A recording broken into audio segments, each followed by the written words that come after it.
Hi, my name is Rob Case. I'm the creator of Surfing Paddling Academy and X-Swim Surfing Fitness Program. Today I wanted to review the SurfinShape board. I have two different models here. The O model is the original model, and the W, which is the Cadillac of the SurfinShape board, and it comes with several different pieces and parts. It comes with a bucket that you can put on the bottom of the board to add resistance. Either you can have it like this, or you can turn the bucket so that it's full resistance, or you can ride without the bucket. And these buckets are interchangeable on both of them. What is not interchangeable are the screws that are used to put in the buckets. The W screws are just a little bit longer than the O screws. You can see right here. W, O. O, W. And it's because the W is so much thicker. So I'm going to go ahead and hop in the pool. I'm going to put it on a normal pace without the bucket. We'll see what that feels like. And then we'll go ahead and put the bucket on it and then switch boards. So I got all my sunscreen on. I'm ready to go. We're going to start with the S model with no bucket attached.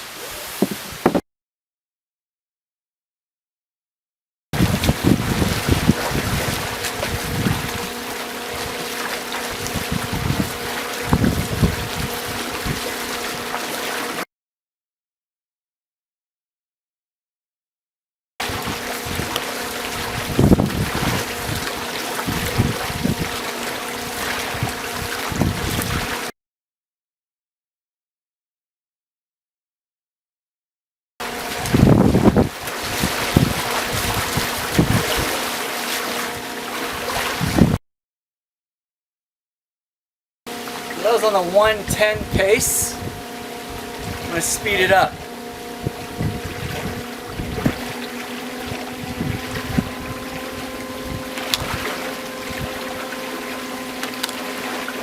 The 106 pace.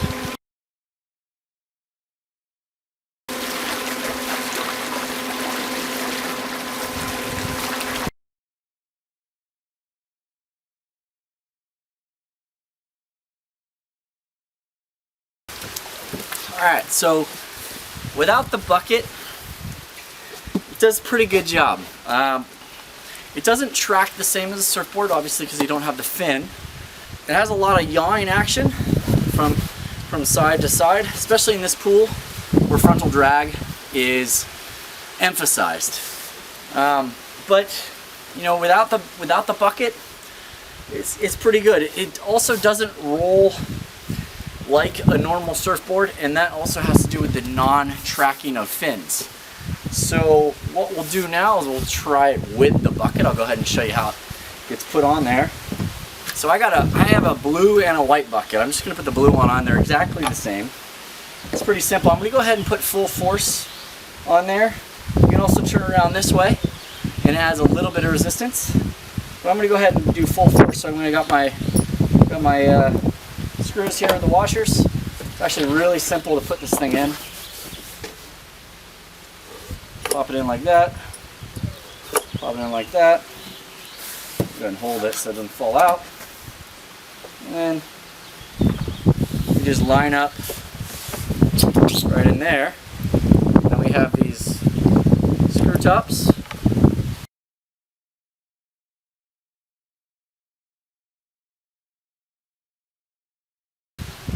There you have it. There it is with the bucket. So now it should track differently, and it should be pulling the tail back as I paddle. So again, I expect it still not to have the kind of rolling action that I'd like in a regular surfboard, rolling rail to rail.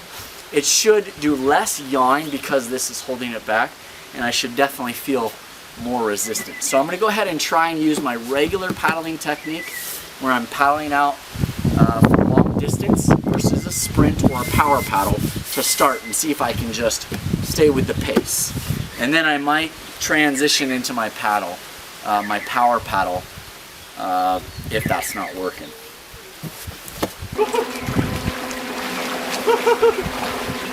Grab it. Whoa!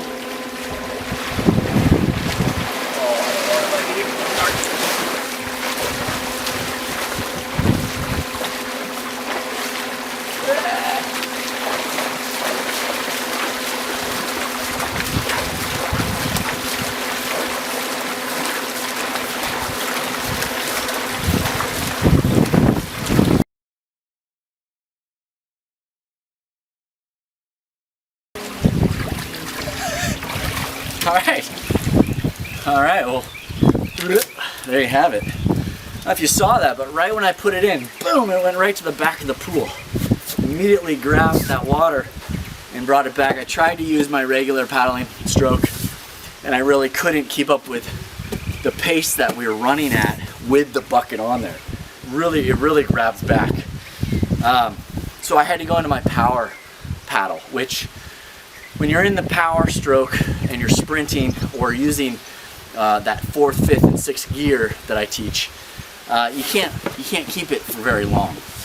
But it's great aerobic exercise for sure. Definitely provides enough resistance to pull you back. In comparing it to some other resistance tools that I use and that I teach in my level 2 course, because I definitely think that using this in the level 2 course will come in handy for sure when we talk about propulsion and we talk about power and acceleration when we're catching a wave. This is definitely a great tool for that. But there are other tools that I use as well, and in comparison to that, one such tool that I use is the parachute that when I tie it to the back of a regular surfboard acts similar to this. How it's different is that the parachute is actually pulling around like this, at least here in the pool, and a little bit in open water. There's a lot of action back and forth, and it's not as steady or consistent as this bucket. This bucket felt very stable. The pro with the bucket is that it felt stable. The con was that you still had yawing action of the entire board from side to side. So there still wasn't a lot of rolling. It tracked a lot better, but I couldn't roll from the rail like I normally do on my normal shortboard. But the resistance is much more steady than the parachute, which has its pros and cons. If you have really good horizontal lateral balance and good control over that, the parachute's just fine. If you're still learning that, the bucket is going to provide you with a lot more stability in the long term than the parachute. At least starting out, the bucket's going to provide you a lot more. Then you can kind of graduate to this once you've got more of the balance down. Another resistance tool that we use a lot in level 2 and some in level 1 is just the tether, where we tether it to the back of the board and we paddle away, and it provides resistance. This is a different kind of resistance than what we just felt. This is a resistance that is variable as you get to the extension of the tether, and we have various tethers. We have really, really long tethers, like this one, where you can paddle normally out to the point of tension and then sprint to get that extra distance. Or you have the shorter ones that are just pure power acceleration and sprinting. It's a different feeling than the bucket. This is more variable. You build up to it a lot more. The bucket is instantaneous. It's even more critical that you use correct technique when adding the bucket onto the back of the SurfinShape board. So there we have the SurfinShape board with the bucket and without it. This is the O model. We're going to go ahead and take a look at that W model and have some fun with that one. Alright, time for the W model. W model is a lot thicker. It's for larger frames. I'm 155, 5'8", 5'9", 155, so the S model works quite well for me. This thing should float me quite well, and I'm going to go ahead and pop it in the pool at a 106 pace, just like I did with the O model. I might have to increase it because this I don't know how it's going to float me in the water, so I might be in the water, I might be completely out of the water, like a longboard. That would be equivalent for me. Now that technique is different than a shortboard technique when it comes to regular paddling. And so we're gonna hop in and see what that looks like.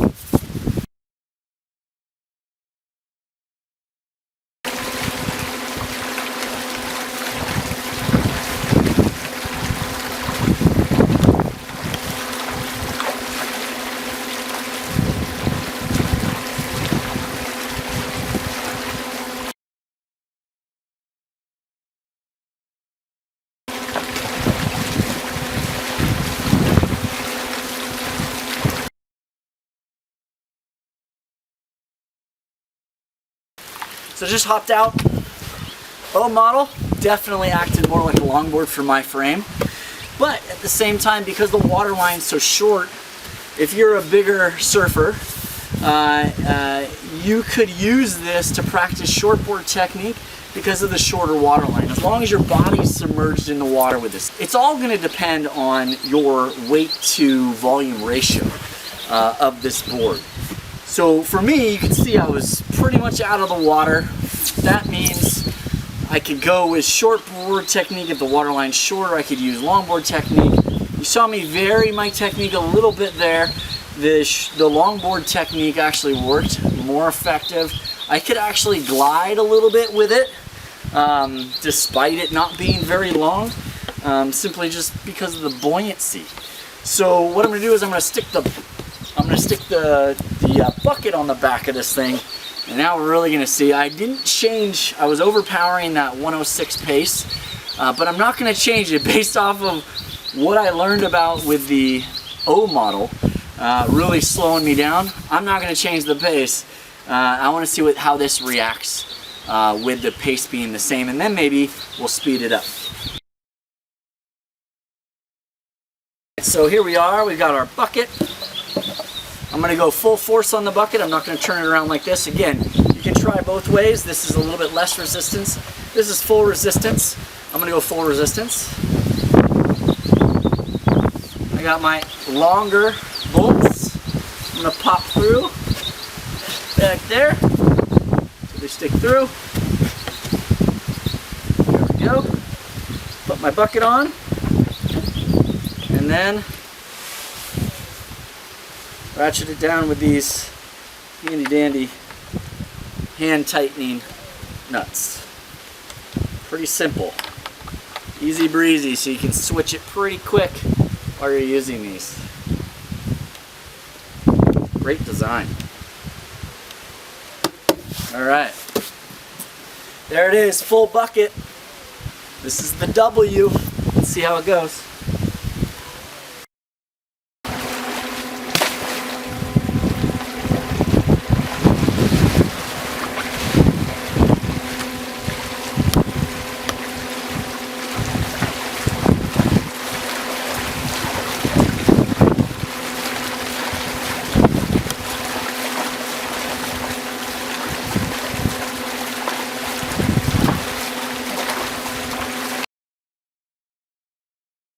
Alright, so that was 106 pace on the W with the bucket in full resistance mode, and I couldn't catch up to that pace. So as opposed with the S, I was able to somewhat catch up to that 106. I couldn't hold it for very long. This one provided full resistance.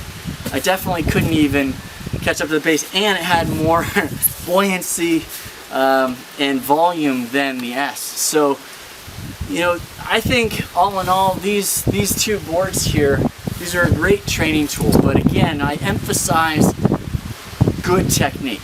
I could not use my long distance efficiency stroke with either of these boards when the bucket is attached. That is going to hurt your shoulder if you're using poor technique. So going to the power acceleration, power stroke, the power technique, the sprint technique with the bucket on is advised and recommended, especially if you're using correct technique for that type of technique as well.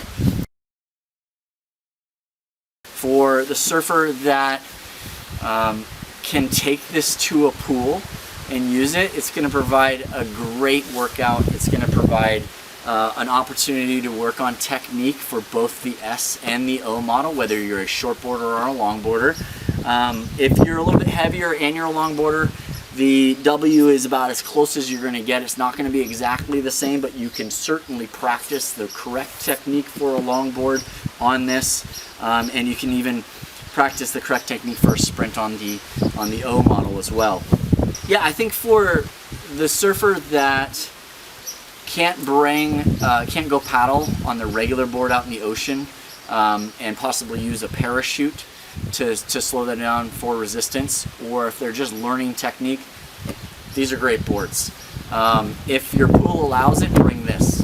I don't know many pool managers that will allow a regular surfboard into their pool area because of safety issues, and so this is a fantastic alternative to not doing anything. And this is going to provide you with a fantastic aerobic workout, whereas swimming is going to provide you with a great anaerobic. And if you're at the pool and you got both of these, you have the ability to swim or paddle. It's really going to provide you with a great all-around exercise routine to get in shape, stay in shape, get ready for a trip, whatever you need to be for this. But again, I emphasize using the correct technique, paddling technique, when using this, so you don't hurt your shoulder, your elbow, or your neck.